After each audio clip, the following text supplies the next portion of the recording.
Aromie here. Welcome back to our life. We're here with Cove. He just nonchalantly says, I love you to us, and he just didn't realize it. You love me? He said nothing, continuing to inhale as though he could suck them back in, completely horrified with having blurted out those words. Then he slowly covered his mouth with his hand, holding the air in. You waited for him to say something, anything, but he only stared at you with a trembling gaze. He shut his eyes tight and mumbled something, but you couldn't hear it with his mouth covered. It's okay, Cove. His eyes burst open once more in panic. In a panic, he finally pulled his hands away from his mouth. Is it? We've been dating for less than a day.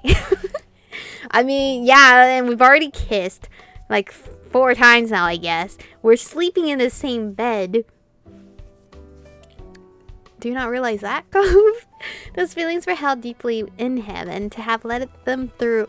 I mean, again, we've been friends for so fucking long. So I feel like this is okay.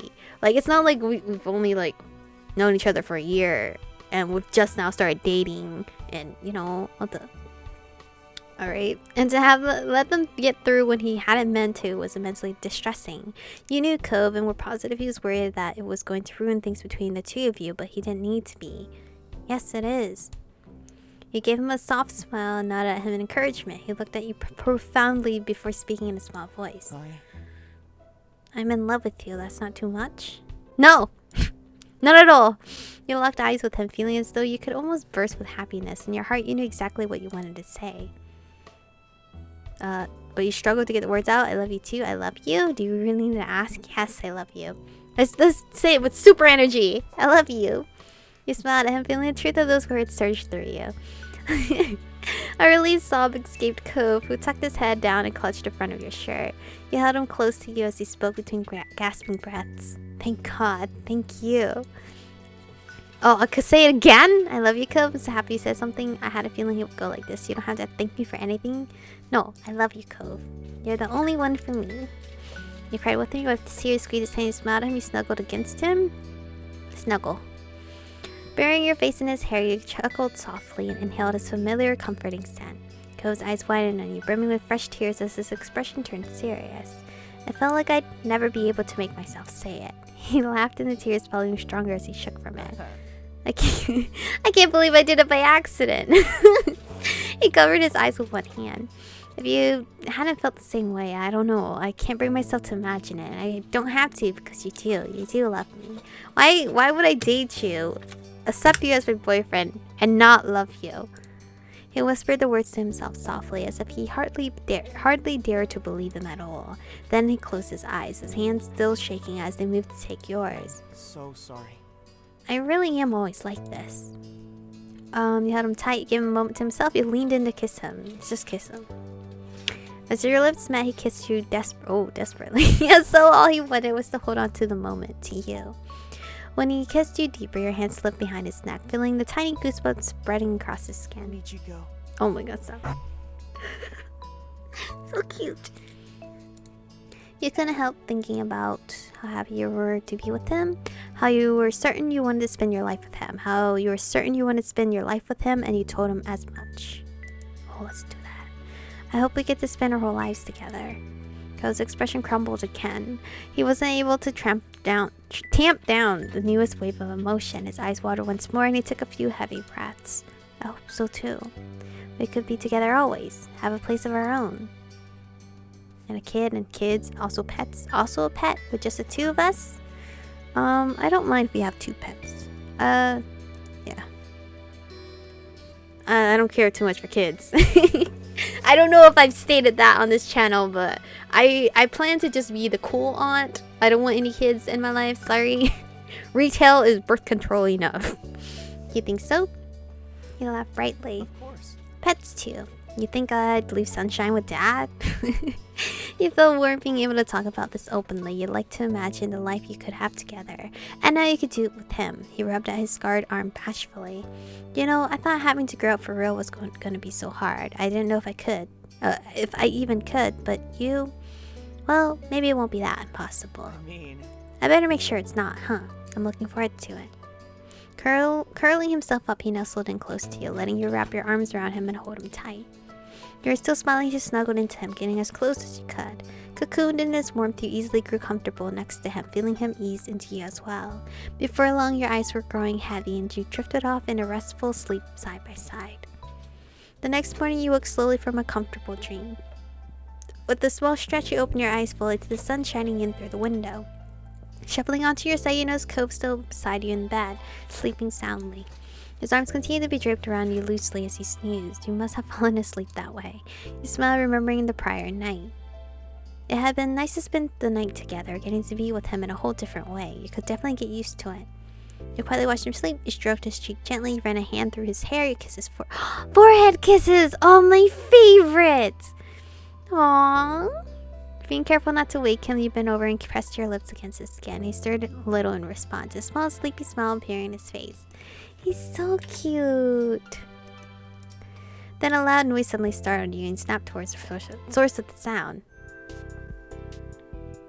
Oh no. Oh no, oh no, oh no, oh no, oh no. How do I explain? He's probably like, damn, you youngsters. Couldn't get enough of each other, huh? You know, the door opening abruptly and in the frame stood Mr. Holden, smiling brightly. He hadn't seemed to have noticed you straight away. It's not what it looks like. Get your butt out of bed, sport. Mom's here. Oh. Fuck. All of a sudden, the two of you made eye contact and he froze where he stood, the smile slowly slipping from his face. That's not what I usually walk into. I clearly should have knocked this morning. Your mouth wordlessly fell open. Yeah, you should have knocked. Of course, Cove would get away with sneaking into my room, and I'm the one who gets caught. Good morning, Mr. Holden. You pulled the blanket up over your head. You screamed. I think I would be too shy to say anything. Pull the blanket up over your head. Should I pretend I didn't see you? Cove blinked his eyes tiredly and mumbled something incoherent before turning towards the door. Both you and Mr. Holden stared at him for a few moments, neither knowing what to say or do. Cove, who continued looking at his dad dozily, was obviously having a hard time trying to process the situation. Then his eyes widened. Dad? Cove scrambled on the bed in an attempt to get to his feet, pushing the covers back off of the both of you. Forgetting there was an overhanging ceiling above him, he shot upwards and hit his head on the wood. Ow! He flopped back down on his pillow, pressing a hand onto his head and groaning loudly. He left the scene, you gasped in horror. Cove, you could only stand strong at all this. I think I would say his name. You reached out towards him instinctively. Cove, but are you alright over there? Mr. Holden stepped further into the room, his eyebrows furrowed in concern, and he bent down towards his son. Yes. Please just go. Okay, I'll leave. Cliff held his hands in front of him in a calming gesture, even though Cove couldn't see it. He turned to make his exit, but stopped abruptly in the doorway, obviously deciding he had something more to say. I know we've talked about this before, but I feel like now is one of those times I mentioned that I was barely older than you when I found out I was gonna be a daddy, so... Whoa! Mr. Holden, we did not do that. Just if there's anything you need to say or ask about, we're not having kids. I know, I was only saying at that age, things can move fast, and he lets out a heavy sigh, running a hand over his face before stopping himself and saying calmly, you know what, it's fine, we'll chat about this later. Kyra's waiting. With that, he stepped back out of the room, giving the two of you one last look before pulling the door shut behind him. Cove rubbed at his face before dropping his head into his hands and mumbling between his fingers. Oh my god. It's alright, Cove! We've been caught. You patted him on the leg. Well, that was fun. You covered your face with your hands. That was awkward. You groaned. I think I would cover my face with my hands. That was immensely embarrassing. With a heavy sigh, Cove forced himself to sit up again. He frowned hard, staring over at the closed door. Sorry.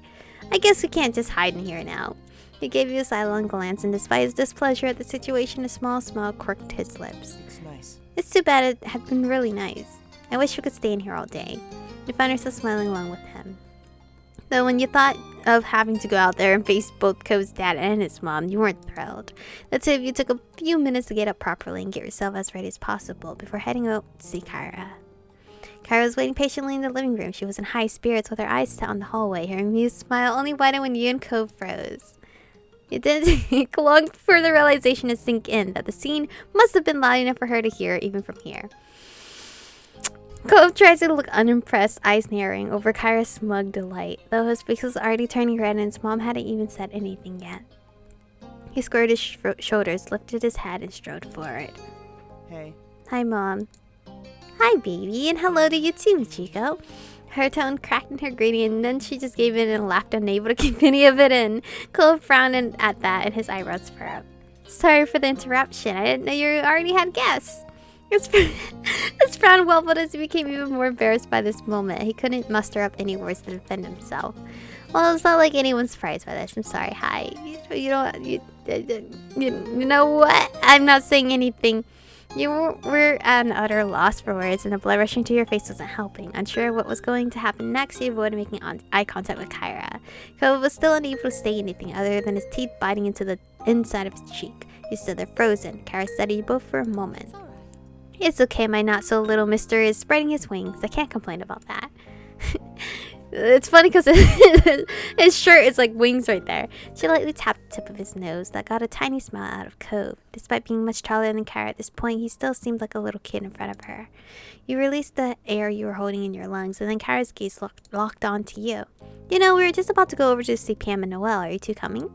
Sure, I should definitely go back there. Cove chuckled at your phrasing. He stretched his arms for a moment and yawned, trying to physically shake off what happened. Sounds good. That sounds good. Great. Let's do it. It was then that you noticed Mr. Holden standing on the other side of the room. You figured he must have been trying to create some space for everyone during the last conversation. You could tell he felt a bit awkward, but he tried smiling reassuringly as he scratched the back of his neck. His attention went to Cove. But do you want to get changed first? Cove looked down at his pajamas for a moment. He shook his head. No, we don't have to wait for that.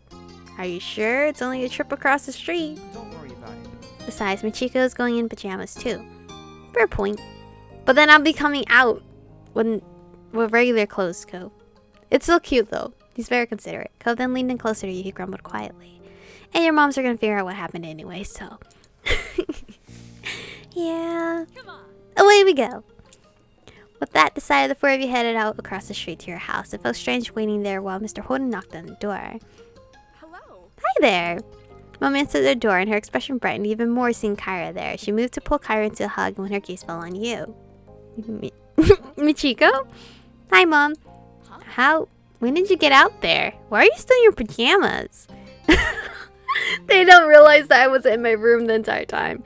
Mom's eyebrow raised as she gave you a deep, examining stare. Meanwhile, you and Cove shared a slow side glance with each other. Before you could answer, more heads popped into view around the doorway. Ma, Liz, and Lee were chuckling. We're all chuckling. To be honest, I always assumed Cove had been the one sneaking around. Her eyes sparkled with amusement and you had to look away. You noticed Cove's face was burning red again. It was a solid theory, Lonnie. Most likely they've been breaking and entering. I wouldn't put it past my baby. He takes after his parents. You're right. I can't believe my Michiko has been getting up to all that mischief too. Mortified, Cove looked like he wanted to disappear while the adults chuckled and discussed what you and him may or may not have done. Fortunately, they left the conversation there. Enough of standing around out there. Come on in. Mom moved aside to usher the group in and guided them to the living room. Before anyone could settle in, Mom spoke up. You're all welcome to stay for breakfast. We still have some great spices and stuff from the farmer's market. Of course. Yes, we'd be thrilled to host you. There were eager nods from Mr. Holden and Kyra, but Cove looked around the room filled with familiar faces before speaking up. Maybe instead of staying here, why don't we go to the beach? A scenic picnic, eh? Mr. Holden crossed his arms and contemplated that idea happily. Excited, Kyra clapped her hands together. Yeah. Oh, we could really make a day out of it. Might as well enjoy the ocean while we can. That sounds lovely, Cove. Everyone else put in their own agreement with Cove's suggestion. Before long, both families dispersed, getting everything ready. Sandwiches had to be made, water, sunscreen, towels, and more needed to be gathered and packed. Plus, you and Cove both took some time to get dressed for the day. An hour later, both your family and Coves were walking down the old path to the beach. The morning was already turning into a bright and beautiful day. You honestly couldn't ask for a better weather for a beach trip. The moment you laid your eyes on the full view of the ocean, you stopped and stood there mesmerized. It didn't matter that you grew up there. Up there. The sight always filled you with wonder. Hey, Michiko. So? I was thinking about calling Terry and Miranda, see if they can come too. Everyone else is pretty much already here, so would your family mind? Since we're inviting them, can we also invite Baxter? Wow, you had a good idea. He chuckled, his mouth pulled into a bent smile. It had to happen sometime, even with Clifford's surprise Holden raising me. That had you laughing this time. You were already eager for your friends to join you there. Hey, Mom, Ma. They both stopped what they were doing and turned towards you. Immediately, you darted over to them. I have a question. Would it be alright if Tara Miranda came by? I don't see why not. Ma looked to Mom to see what she thought, and she nodded in agreement. Mom then shot a glance at Mr. Holden and Kyra, knowing that they had likely heard everything. Cliff, Kyra, what do you two think? The more the merrier. Okay. Of course, they're welcome with me. Thanks. Alright, what about Baxter? We've been leaving him alone. We've only seen him a little bit, and that was it. Alette and Nana turned on your heels. Cove was still several feet away talking to Lee and Liz, likely about the same topic. But anywho, this is where we're going to stop. I really thought this step was going to be much shorter, but it's jam-packed. Holy fuck. Anyway, thank you guys for watching today's episode. Stay beautiful, and I'll see you guys in the next one.